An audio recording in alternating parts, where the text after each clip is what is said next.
ઉતરતા ઠેર ઠેર ગંદકી જોવા મળી। શાંતાદેવી રોડ પર અસહ્ય ગંદકીથી લોકો પરેશાન થઈ ગયા છે। પાલિકાની ટીમ હજુ સુધી સાફ સફાઈ કરવા માટે નથી પહોંચી। ફક્ત એક જ વ્યક્તિ દ્વારા સફાઈ કરાઈ રહી છે। પૂરના કારણે કચરો ફેલાતા વિસ્તારમાં ગંદકી ફેલાઈ।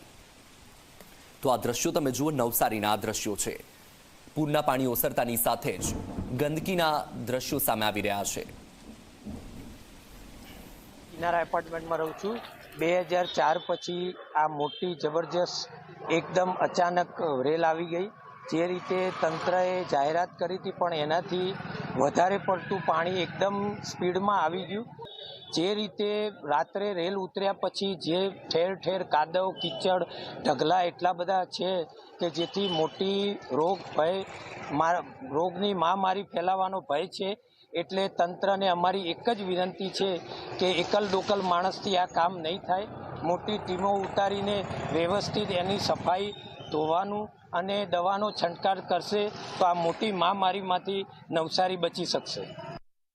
પૂર્ણના પૂર બાદ હવે તારાજીના દ્રશ્યો સામે આવી રહ્યા છે। ખાસ કરીને હાલ જે આપણે શાંતાદેવી રોડ વિસ્તારમાં છે અને શાંતાદેવી રોડ વિસ્તારમાં ગતરોજ 7 થી 8 ફૂટ જેટલા પાણી ભરાઈ ગયા હતા। સમગ્ર વિસ્તાર જે છે એ જળમગ્ન હતો અને હવે જ્યારે પાણી ઓસર્યા છે તો સ્થિતિ એકદમ જ દયનીય દેખાઈ રહી છે। આ રસ્તાઓ ઉપર જે છે એ કાદવ કીચડ અને કચરો જ ફેલાયેલો છે।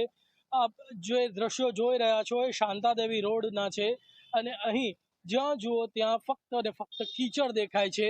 પાલિકાએ વહેલી તકે અહીં સફાઈ અભિયાન શરૂ કરવા પડશે। આખીને આખી ટીમ ઉતારવા પડશે।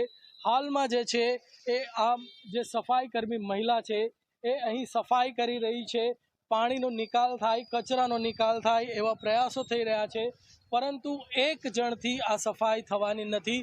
અહીં પાલિકાએ આખીને આખી ટીમ ઉતારવા પડશે તો જ આ શાંતાદેવી રોડ ઉપર જે નદીના કારણે કચરો જે આવ્યો છે પૂરના કારણે અને જે કચરો અને જે કાદવ કીચડનું જે સામ્રાજ્ય ફેલાયું છે એની સફાઈ થશે।